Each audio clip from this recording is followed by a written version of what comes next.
누군가는 임장을 발로만 하는 거, 누군가는 가격 시세만 트래킹하는 거라고 생각한다면 저는 큰 착오가 있다라고 생각이 들고요. 그 가격은 숫자에 불과해요. 그러니까 아파트는 콘크리트 덩어리거든요. 안녕하세요. 임장특공대 서대웅입니다. 오늘은 특별한 손님을 모셨는데요. 부동산 임장 전문가이신 크르님을 모셨습니다. 네, 안녕하세요. 네, 반갑습니다. 간단하게 자기 소개 한번 부탁드려도 될까요? 네, 구독자님들 안녕하세요. 저는 대기업을 다니다가요, 제 손으로 직장을 그만두고 부동산 전국 한 바퀴를 돌아봐야겠다 싶어가지고 투자를 위해서 전국 한 바퀴를 돌고 나서 약간 후천적 입지 천재, 임장 천재가 된 재태 크르르라고 합니다. 편안하게 크르르로 그냥 불러주시면 될 것 같습니다.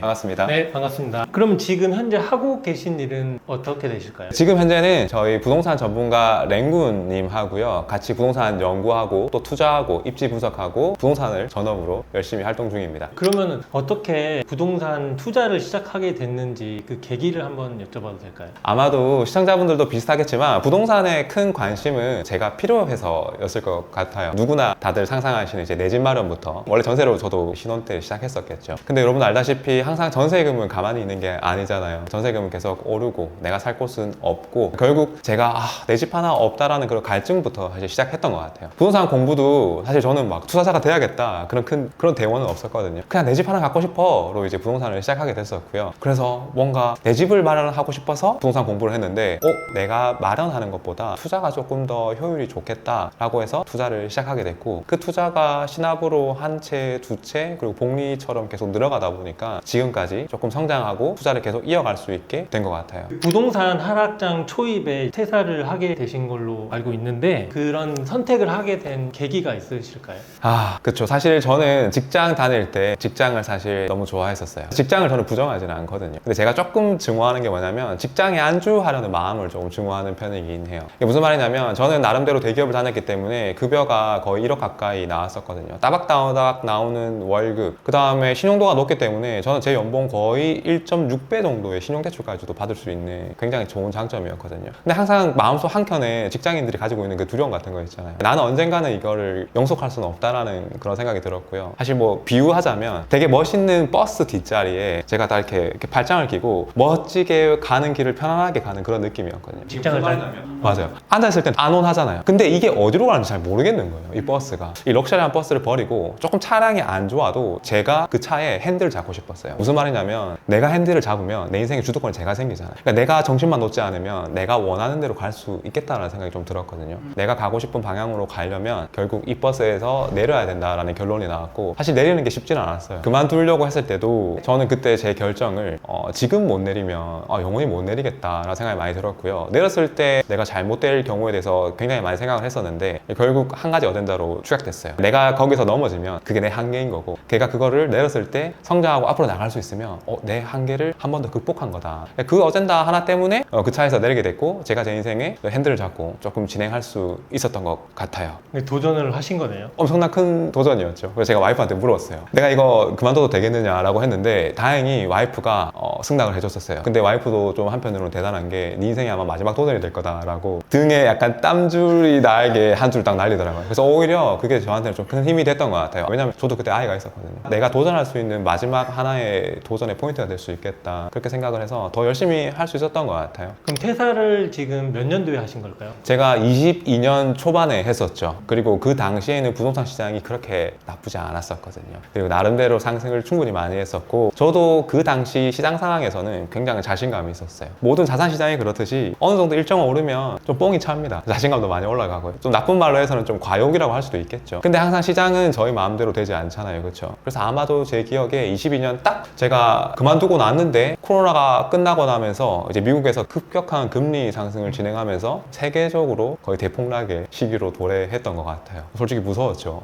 내가 이거를 호기 있게 그만뒀는데 내가 이걸 버틸 수 있을까? 근데 지금까지 잘 또 진행하고 있었거든요. 물론 저는 그 하락기 과정 중에 저도 포트폴리오 정리도 하고요, 또 혹은 마이너스 매물도 충분히 있었습니다. 주위 같은 투자자분들이 그 당시에 하락장 때 많이 쓸려 나가기도 했었거든요. 하지만 제가 계속 지속할 수 있었던 거는 제 나름대로의 기준이 있어서 지금까지 계속 투자를 진행하고 있지 않나라는 생각이 들고, 그에 대한 부분들은 책에 조금 더 자세하게 기술하긴 했었는데 저는 무리한 채수 그냥 무조건 늘리진 않았었어요. 그 당시에 되게 유행이었던 게 뭐 법인 투자 이런 거였는데, 무리하게 하신 분들은 법인 하나가 아니라 법인을 막 두세 개씩 늘려서 거기서 또 사다리로 법인 대출을 받으셔가지고 엄청난 많은 레버리지를 거시기도 하셨거든요. 그리고 한 종목에 들어가더라도 그 한 종목에서 5채를 넘어서 10채까지 계속 무리하게 채수를 늘려가는 방식이 저한테는 그렇게 맞지 않았던 것 같아요. 제가 하고 싶었던 건 뭐였냐면 조금 부동산 투자의 영역에서 종목을 좀 더 크게 하고 싶었거든요. 저는 뭐 기축부터 시작해서 당연히 뭐 신축, 그리고 더 나아가서는 같은 주택의 어떤 종목이긴 하지만 분양권, 그리고 분양권을 조금 사팔사팔 하다가 난 수익으로 이제 재개발 재건축 투자, 그런 것들을 계속 진행하고 있고, 하락기에 저도 좀 수익률을 정리하고 현금을 좀 확보하면서 지금은 수익형 부동산인 상가 매물들도 충분히 지금 검토하고 있고요. 저는 계속 포트폴리오를 조금 더 넓혀가는 방식으로 진행했던 것 같아요. 한 종목에만 너무 몰입하지 말고 좀 영역들을 넓혀가면서 탄탄하게, 그러니까 제가 공부하는 영역도 넓히고 투자하는 영역도 넓히면서 조금 오래 걸리더라도 탄탄하게 복리의 마법으로 좀 쌓아가자라는 방식으로 진행했기 때문에 계속해서 진행할 수 있었던 것 같아요. 그리고 그 근저에 그걸 버티게 만들어줬던 힘은 아마 제 책에 저술을 했지만 부동산 임장이라는 기본적인 토대가 있었던 것 같아요. 그러니까 한 지역만 파는 게 아니라 전국을 다 돌아다니면서 조금 더 괜찮은 입지, 조금 더 괜찮은 매물, 그런 것들을 파악하면서 좀 더 자신감이 많이 올라가고, 이 매물은 싸게 사서 충분히 수익을 낼 수 있겠다라는 자신감도 얻어갔던 것 같아요. 네, 이번에 출간하신 돈이 되는 부동산 임장 시크릿이라는 책에는 어떤 내용들이 주로 담겨 있는지 말씀해 주시면 감사하겠습니다. 사실 책에 모든 것들이 다 들어있긴 하거든요. 많은 부동산 멘토들 혹은 투자자분들이 현장이 중요하다, 임장이 중요합니다 라고 말씀은 많이 하시면서 임장에 대한 책이 생각보다 시중에 많이 나와 있지 않아요. 그래서 제가 다들 임장 현장으로 가라고 하는데 뭘부터 봐야 될지, 그리고 현장 소장님하고 가면 뭘 얘기해야 될지, 그리고 갔다 와서 뭘 받는지를 자기가 스스로 결정을 내리지 못해요. 그래서 제가 챕터별로 착 정리를 해놨거든요. 부동산을 알아야 될 기본 지식부터 시작해가지고요, 부동산 입지를 아까 제가 설명드린 대로 스스로 분석할 수 있는 방법, 그리고 손품을 파는 방법, 이 손품을 가지고 가설을 내리고 현장으로 가서 발품을 효율적으로 도는 방법, 그리고 부동산 소장님을 만나서 어떻게 이야기하고 어떻게 내가 매수자 우위에서 설 수 있는지를 모든 걸 다 기술해놨고요. 마지막으로는 스스로 임장 보고서를 쓰고 그 지역에 대해서 결론을 낼 수 있을 때까지 포맷까지 완벽하게 담아놨습니다. 이 책 하나 가지고 있으면요, 여러분들 계속 임장 친구처럼 정통할 수 있지 않을까 그렇게 생각해 봅니다. 저희 임장특공대 임장러들도 이 책을 보고 하면은 좋을 것 같습니다. 네. 그러면 다음 질문을 한번 드려보고 싶은데요. 임장의 전문가이신 것 같아요. 말씀을 들어보시고 책도 네. 그렇게 나와 있는 것 같아서 네. 전국 부동산을 지금 다 도셨다고 하신 것 같아요.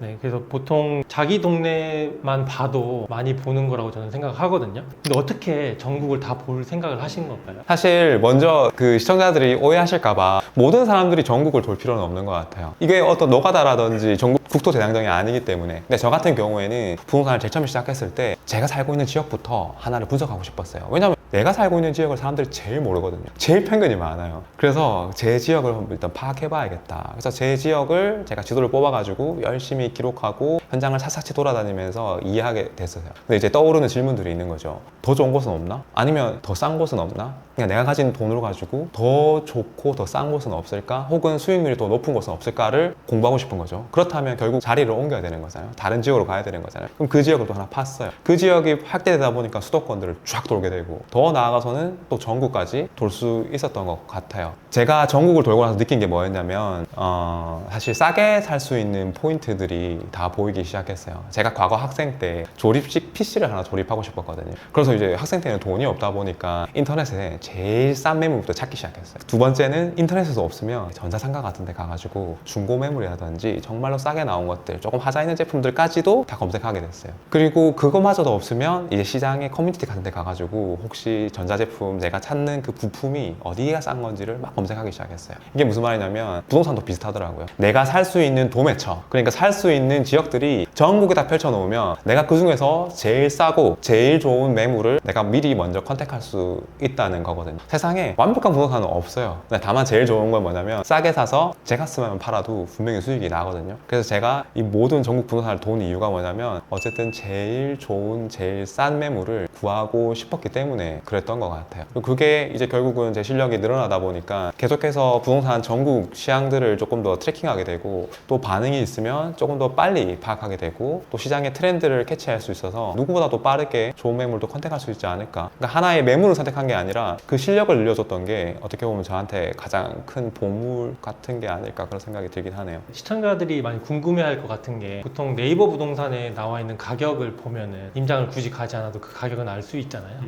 꼭 그 임장을 가야만이 그거를 알 수 있는 건 아닌데, 이렇게 임장을 많이 다니신 이유가 있을까요? 일단 첫 번째, 사람들이 오해하고 있는 게 네이버 부동산에 있는 가격만으로 모든 걸 파악하려고 해요. 일단 여기서의 아마 문제는 그 지역만 이해하고 있다는 게 첫 번째고요. 두 번째는 그 지역만 볼 게 아니라 사실 내가 가진 돈을 그 지역이 아니라도 다른 지역이 있거든요. 그 지역과 항상 같이 움직이지만 좀 늦게 움직이거나 가격이 눌린 상태가 있거든요. 그래서 지역을 넓히기 때문에 임장을 파악해보는 거고요. 먼저 첫 번째로 돌아가가지고 그 가격은 숫자에 불과해요. 그 숫자가 말하는 거는 사실 엑셀 차트에 올라가는 숫자에 불과하거든요. 거기에 들어가 있는 행간이 더 중요해요. 실제로 그 가격을 가지고 소장님한테 전화를 하면요, 예를 들어서 현장에 가거나 소장님한테 전화를 하면 그게 팔리겠어요? 이렇게 말하는 소장님도 있어요. 그러니까 말 그대로 올라가 있는 가격은 호가 기준이라는 거죠. 그러니까 가격은 아무 말을 안 해요. 중요한 거는 그건 사람의 심리가 반영이 안 돼 있다는 거죠. 결국 현장으로 가가지고 그 가격이 맞는지, 혹은 그 가격이 최상단에 가리키고 있는 건지 아니면 최하단을 가리키고 있는 건지, 거기서 현장이 지금 거래가 잘 되고 있는 건지, 혹은 지금 매수 수요가 좀 더 위에 있는지 매도 수요가 아래에 있는 건지, 그것들은 결국 현장에 있는 거래하시는 중개사를 통해서만 알 수 있거든요. 그래서 누군가는 임장을 발로만 하는 거, 누군가는 가격 시세만 트래킹하는 거라고 생각한다면 저는 큰 착오가 있다라고 생각이 들고요. 근데 그 편견에 대해서는 충분히 공감은 해요. 다들 그렇게 생각하니까. 그래서 제가 소품부터 시작해서 발품, 현장 중개사 어떻게 컨택하는지 책에 다 담았으니까요, 조금 더 디테일하게 참고하시면 큰 도움이 될 것 같아요. 크르르님만의 어떤 특별한 임장법이 있으신지 궁금합니다. 일단 임장 방법론에 말하기 전부터 사람들이 착각하고 있는 것부터 미리 파악해야 될 것 같아요. 사람들은 그 대명사 되게 좋아하시더라고요. 부역대 심평초, 이거 들어보셨어요? 부역대 심평초요? 네네. 아니요. 이게 뭐냐면, 이게 아시는 분도 있고 모르시는 분도 계신데, 뭐 브랜드, 대단지, 역세권, 저도 이거 잘 안 쓰기 때문에 저 잘 이해 안 되는데, 뭐 신축, 평지, 초품화, 이것만 얘기해요. 근데 제가 이걸 안 좋다고 얘기 드리는 게 아니라 이것만 보다가는 큰 코 다칠 수 있다고 말씀드리는 거거든요. 지금 나왔던 단어들을 찬찬히 살펴보면 다 하드웨어에 불과해요. 그러니까 아파트는 콘크리트 덩어리거든요. 그러니까 그 콘크리트 덩어리만 보고 있거든요. 근데 사실 진짜 가격을 올리는 건, 그 가격을 클릭하는 거는 뭐냐면 거기에 있는 사람들이거든요. 결국 그 사람들을 봐야 되는데, 그 사람들을 외형을 보라는 게 아니라 그 사람들의 원하는 니즈나 그 소비할 수 있는 여력을 보는 게 되게 중요하다고 저는 생각이 들었어요. 그래서 제가 책에다가 어떻게 말했냐면, 입지를 볼 때 크게 두 가지 입지가 있다. 이 두 가지만 잡으면 최소한 실패하지 않는다라고 말씀드렸는데, 첫 번째는 엄마 입지라고 말씀드렸고, 두 번째는 아빠 입지라고 말씀드렸어요. 이게 되게 일부러 여러분들에게 쉽게 설명하려고 엄마 입지, 아빠 입지를 얘기했는데, 아빠 입지가 뭐냐면 아빠가 수요를 하는, 아빠가 원하는 입지를 먼저 챙겨야 된다는 거죠. 혹시 아빠의 입장에서, 결혼 안 하실 수도 있지만, 네, 아빠의 입장에서 혹시 어떤 걸 가장 선호하시는 입지세요? 일단 직장을 가기 편해야 되니까 지하철이 좀 가까웠으면 좋겠고요. 그리고 뭐가 있을까요? 좋습니다. 역시 잘 알고 계신데요. 제가 생각할 때 아빠들은 제일 중요한 거는 역시 가장 일자리로 어떻게 나갈 수 있는 직주 근접이 가장 중요할 것 같아요. 근데 누구나 다 강남 살 수는 없잖아요. 누구나 다 여의도 살 수는 없잖아요. 결국에는 내가 그 직주 근접이 안 된다면 거기로 빨리 갈 수 있는 교통편이 제일 중요할 것 같아요. 아빠한테 일자리와 이 교통편만 안겨주고 플러스 TV만, 대형 TV만 주면 아빠들은 다 해결됩니다. 근데 요즘에는 사실 엄마 입지가 조금 더 강세인 부분이 많아요. 엄마 입지 같은 경우에는 제가 일부러 요약하기 쉬우시라고 학상자라고 제가 정리해서 알려드렸거든요. 학상자에서 학은 학군을 얘기하고요. 학상자에서 상은 상권을 얘기합니다. 그리고 자는 자연환경을 얘기하거든요. 학군이 중요한 거는 여러분들 다 아시고 계시겠지만, 제가 생각하는 학군은 조금 다른 의미로 정의해요. 무슨 말이냐면, 학군은 아이들이 공부할 수 있는 알고리즘을 세팅해 주는 거예요. 그냥 공부하는 게 아니라 여러분들이 알고리즘 유튜브를 딱 열었을 때요, 뭐가 열려요? 그게 여러분들이 관심사잖아요. 학군은요, 아이들의 주변 환경 세팅을 얘기해요. 저도 애가 있지만 사실 친구들이 그 친구의 환경이거든요. 그 친구들이 단지 게임 이야기만 한다거나 애니메이션만 이야기하는 게 아니라, 어떤 친구는 해외 여행 갔다 왔다라든지 그냥 영어 공부를 한다라든지, 이런 환경 자체의 세팅이 다르기 때문에 저는 그 학군을 그런 의미에서 말씀을 드리는 겁니다. 아이에게 완벽한 알고리즘을 세팅해주자, 그런 의미에서 학군을 말씀드리는 거고요. 상권은 요즘 너무 백화점들 너무 좋아하시나요? 막